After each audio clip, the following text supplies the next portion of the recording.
I think the most I've ever weighed in my 24 years is 64 pounds. In 2013, doctors discovered something impossible. A man who stood 6 feet tall with less than 1% body fat. He was still alive, but his body acted obese even though he looked starved. Then there was the woman whose body couldn't age properly. She was trapped in a baby's body her entire life. And the artist who spent 23 years photographing her disappearance. She wanted to stop time at age 10. The question is, what happens when your body betrays your mind? Today, we're uncovering medical mysteries behind extreme thinness. Lucia Zarate. Lucia Zarate was born in 1864 in San Carlos, Mexico. From the very beginning, her body looked unreal, almost like a toy brought to life. She didn't just stop growing, she barely started.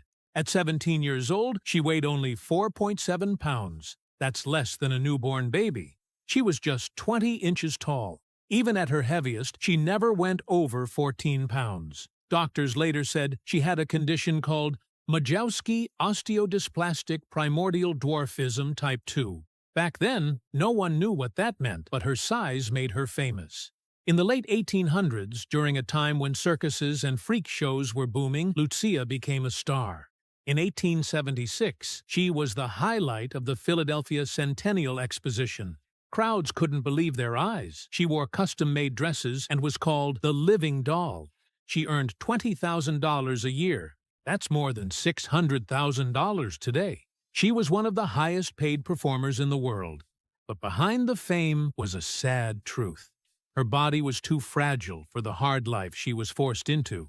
The W.W. Cole Circus pushed her from one town to the next, across rough roads and freezing weather. In January 1890, while crossing the Sierra Nevada mountains, her train got stuck in a snowstorm. Inside that cold railroad car, her tiny body couldn't take it. She froze to death. Lucia was only 26 years old. People were outraged.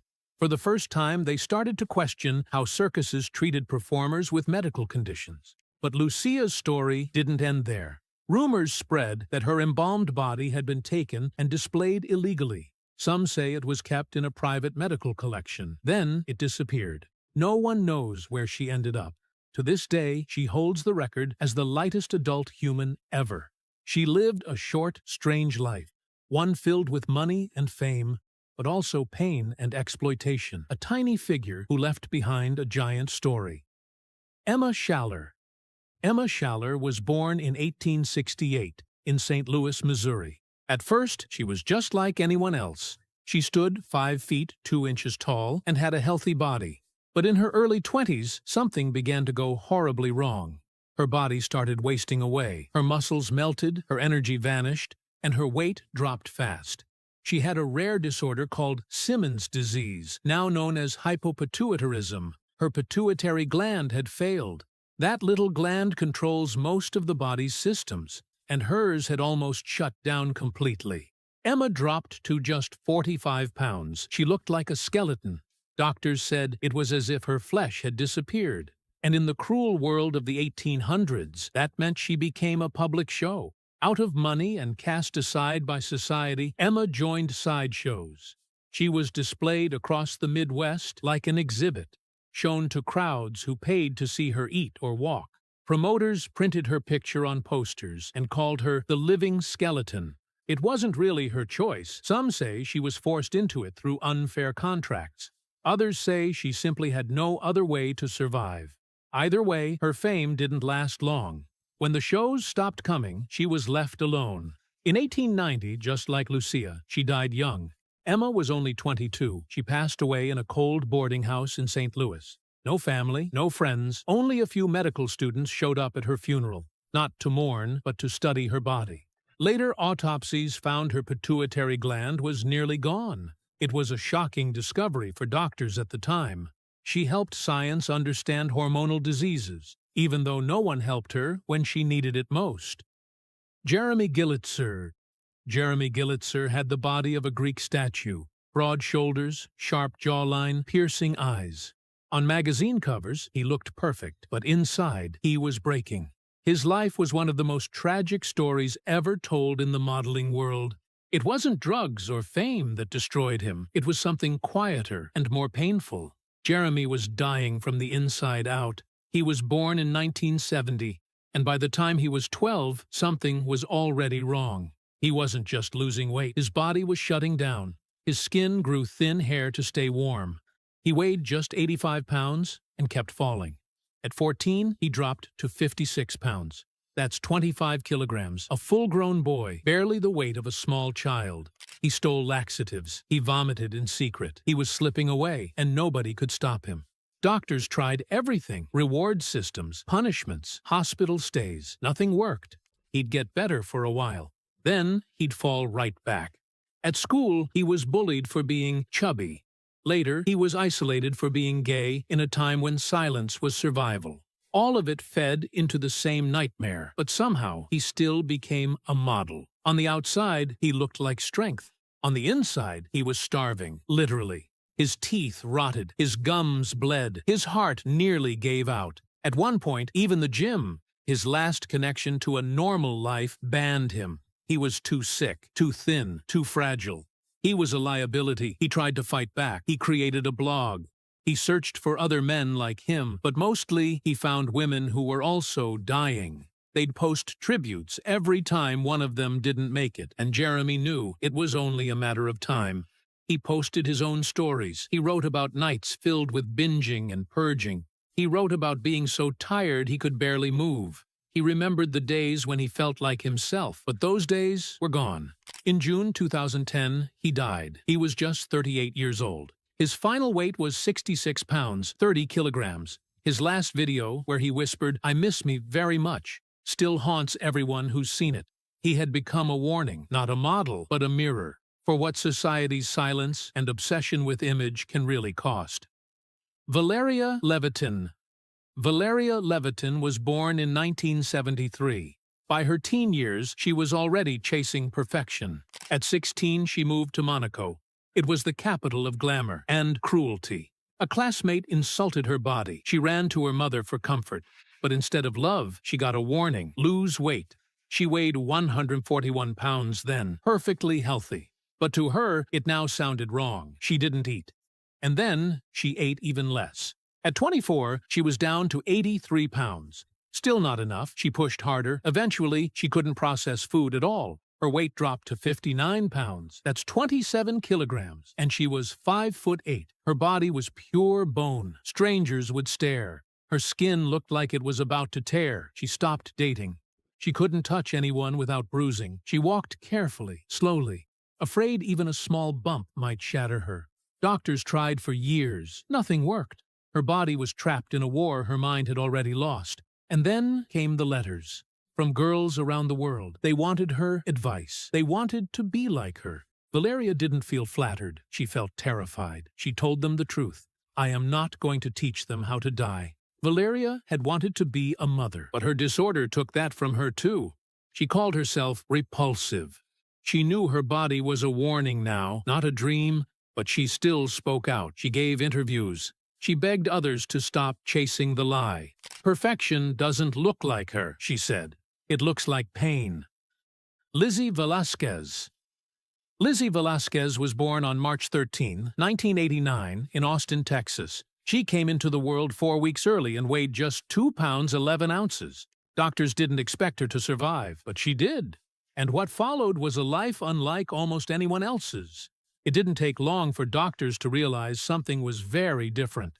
Lizzie had a condition so rare that only 2 other people in the world are known to have it. The syndrome, called marfanoid progeroid lipodystrophy, stops her body from storing fat. No matter how much she eats, she stays extremely thin.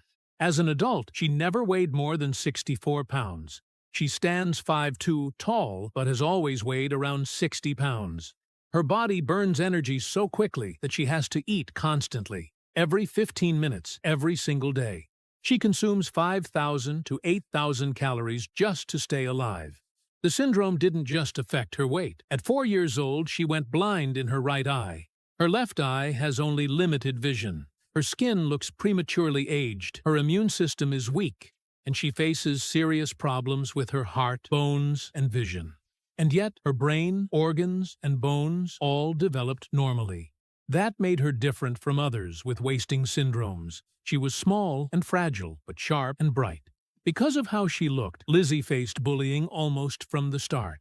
But nothing compared to what happened when she was 17. One day, she found a video on YouTube. It had gone viral. The title said, "World's Ugliest Woman." The girl in the video was her. It had more than 4 million views. The comments were cruel beyond belief. Strangers told her to kill herself. Lizzie cried for nights. She felt like her life had ended. But instead of giving up, she did something no one expected. She stood up. Lizzie turned all that pain into a mission. In 2014, she gave a TEDx talk called "How Do You Define Yourself?" Her message was clear: don't let others define your worth. That video also went viral, but this time the response was different. People listened, they were moved, they cheered. Her journey wasn't easy. She's had many surgeries over the years, on her eyes, her ears, her feet. She's had constant tests, blood work, and bone scans to keep up with the toll her condition takes. But through it all, she pushed forward. She graduated from Texas State University. She became a full-time motivational speaker. She wrote books like Be Beautiful, Be You, and Dare to Be Kind, sharing her story of pain, strength, and transformation. In 2015, her life story was turned into a documentary called A Brave Heart, the Lizzie Velasquez story. It premiered at South by Southwest and brought her message to even more people. She didn't just speak out against bullying. She became a symbol of what it means to survive cruelty and rise far above it. Tom Staniford. Tom Staniford was born on July 1, 1989, in Akrotiri, Cyprus. At first, everything about him seemed normal, but as he grew, something strange started happening. The fat beneath his skin began to disappear. His face and limbs looked thinner and tighter over time. Doctors were confused. His body stood tall at 6 feet 3 inches, but he weighed just 66 kilograms, about 145 pounds. And even more shocking, he had less than 1% body fat. That's a level most people wouldn't survive. It took years to find out why. Tom has an extremely rare condition called mandibuloacral dysplasia, with type B lipodystrophy. It's caused by a mutation in the POLD1 gene. This condition was only recognized in 2013. In the entire world, only 8 people are known to have it. The disease makes it impossible for Tom's body to store or use fat. And fat isn't just for looks. It protects organs, helps make hormones, stores energy, and keeps the body warm. Without it, Tom's muscles feel stiff, his skin is tight, his joints don't bend easily.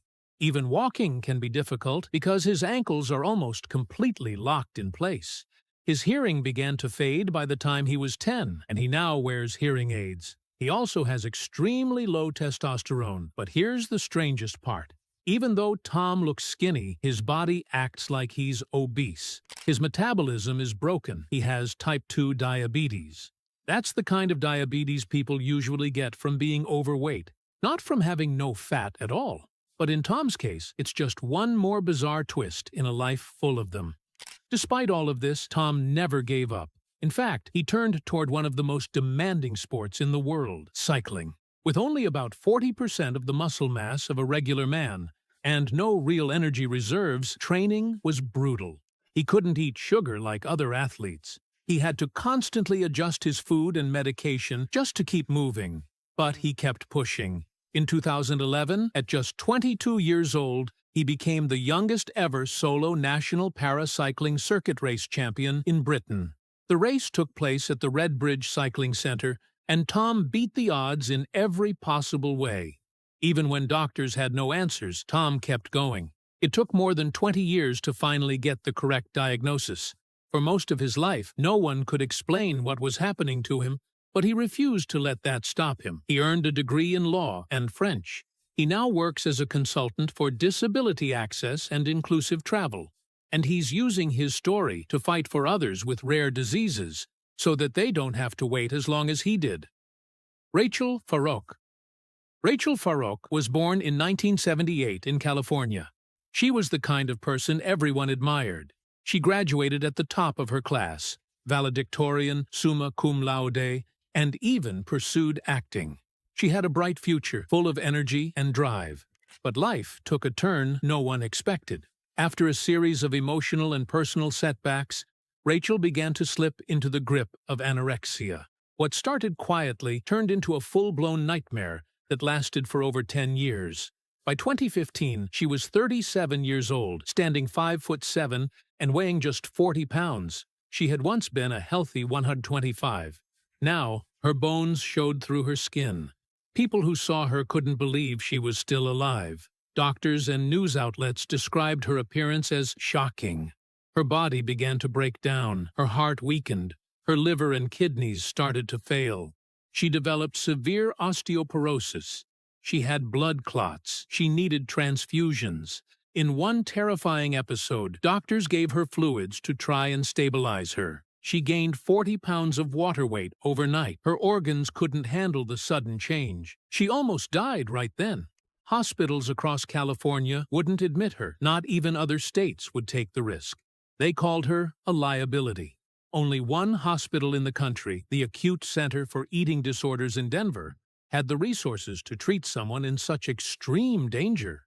But it was far away and too expensive. Traveling itself could kill her. And she and her husband Rod had already lost everything. Rod had quit his job to care for her full-time. They had no options left. So Rachel made a video. She looked into the camera and begged for help. It was raw and heartbreaking. That video spread across the internet like wildfire. Strangers around the world saw her pain and wanted to help. More than 8,000 people donated to her GoFundMe. It raised nearly $200,000, twice the amount they had asked for. That money didn't just fund her treatment, it gave her a chance to live. Doctors warned that treating her wasn't simple. Her body was so starved that even a small increase in calories could cause her to burn weight faster. Her metabolism was fighting back. Every tiny step toward recovery had to be carefully planned. One wrong move could be fatal. A full team of specialists began working in her home. Day and night, they monitored every detail. After months of slow, painful progress, she became strong enough to travel to Denver. She made it, and she didn't stop there. Rachel used her story to help others. Her recovery isn't complete, and it likely never will be, but she now speaks openly about the truth of eating disorders. She tells people that it's never just about food. It's a mental illness, a war inside the mind. Through her social media and interviews, she reaches thousands who feel alone in their suffering. Lena Marie Fossen. Lena Marie Fossen was born in Norway in 1986. At just 10 years old, she made a heartbreaking choice. She stopped eating because she didn't want to grow up. In her own words, she wanted to stop time. That decision would shape the rest of her life. What started as a fear of adulthood turned into a lifelong battle with anorexia. For 23 years, her illness controlled everything. But Lene was not just a woman suffering from anorexia, she was also a powerful artist. At 15, she picked up a camera and started taking self-portraits. Her goal was simple, to stop time, to freeze the world exactly as it was. But what she created was something far deeper. Her photos were raw, painful, and honest. They didn't glamorize anorexia, they exposed it. And more than that, they showed what it means to suffer as a human being. In her words, these are not pictures about anorexia. They are about human suffering. Her portraits were quiet and classical, but they were also impossible to look away from. You could see every bone, every shadow. She photographed herself in ways that most people wouldn't dare. Yet there was dignity in her work, dignity in her pain, in her stillness, in her truth. Lene's photos started to gain attention in Norway and across Europe. In 2017, her solo exhibition drew large crowds. People stood face to face with her suffering. They didn't just see a sick body, they saw a person, and that was her goal. But Lena didn't stop there. Even as her body continued to weaken, she found the strength to travel to Greece. There, she photographed Syrian refugee children, capturing their own stories of loss and survival. It was her final big project. Tragically, during that trip, she was in a car accident. For someone already so physically fragile, the injuries were serious. Her body could barely recover. Despite everything, she was never silent about her illness. She didn't pretend. She didn't hide behind poetic language. In her TED Talks, interviews, and social media posts, she spoke directly. She talked about the push and pull between her desire to live and her body's constant decline. She once said, "To live is to make yourself vulnerable." That one sentence summed up her life, her art, her courage. Lena died on October 22, 2019. Her death shocked her country. It shook the art world. She was only 33, but she had already created a legacy. Her final gift to the world was a documentary called Self-Portrait, released in 2020. It pieced together her story, her final years, her work, and her deepest wish, that no one suffering should ever feel invisible or alone. Eugenia Cooney. Eugenia Cooney, born in 1994, created her YouTube channel in 2011. She loved makeup, fashion, and dressing up like her favorite characters. But as her videos gained millions of views, people weren't just watching for beauty tips. They were staring in disbelief. By 2015, viewers began to panic. Eugenia's thin frame didn't just seem unhealthy, it looked life-threatening. Her bones stuck out in every video. Her face seemed ghostly. Thousands of people, mostly young fans, watched every upload. Some worried, others obsessed. A petition to ban her from YouTube quickly gained over 18,000 signatures. People feared her look was influencing vulnerable viewers, especially teens struggling with their own body image. But YouTube deleted the petition, saying it broke their rules. The controversy didn't go away. In fact, it exploded. Between 2016 and 2019, her appearance was analyzed in detail, frame by frame, across forums and Reddit threads. Some twisted her image into pro-eating disorder content without her permission. Others begged her to get help. Still, she denied anything was wrong. By that time, her audience had grown to over 4 million across platforms. The bigger her following got, the louder the concern. Then, in 2019, Eugenia disappeared. No uploads, no live streams, nothing. Fans feared the worst. Rumors of her death spread like wildfire. But then, she came back. A YouTube documentary by Shane Dawson titled The Return of Eugenia Cooney revealed the truth. She had been hospitalized and received treatment for a severe eating disorder. The video went viral, over 27 million views in just a few weeks. People were hopeful. It looked like she was turning her life around, but the hope didn't last. After her return, Eugenia seemed unchanged. Some said she was even thinner. She wore tighter clothes and kept posting regularly. Critics said she was falling back into old patterns. Supporters said she had the right to be herself. Either way, the internet couldn't look away. In 2020, the Shorty Awards even nominated the documentary. But by 2021, the cycle of worry began again. During a live stream, she suddenly started gagging, looked weak, and quickly ended the stream. Fans panicked. And in May 2025, it happened again. Another distressing live stream, followed by silence. Her next few posts were all pre-recorded. She hasn't gone live since. Things got so bad that TikTok started redirecting anyone searching her name to eating disorder hotlines. That happened in 2024. Even the platforms had started treating her as a public health warning. Her story isn't just about one girl. It's become a battle over internet responsibility, personal freedom, and the dark side of fame. Catherine Bowen. Catherine Bowen's life is tied to rare biology. She was born with neonatal progeroid syndrome, a disease so rare, fewer than 40 people in the world have ever had it.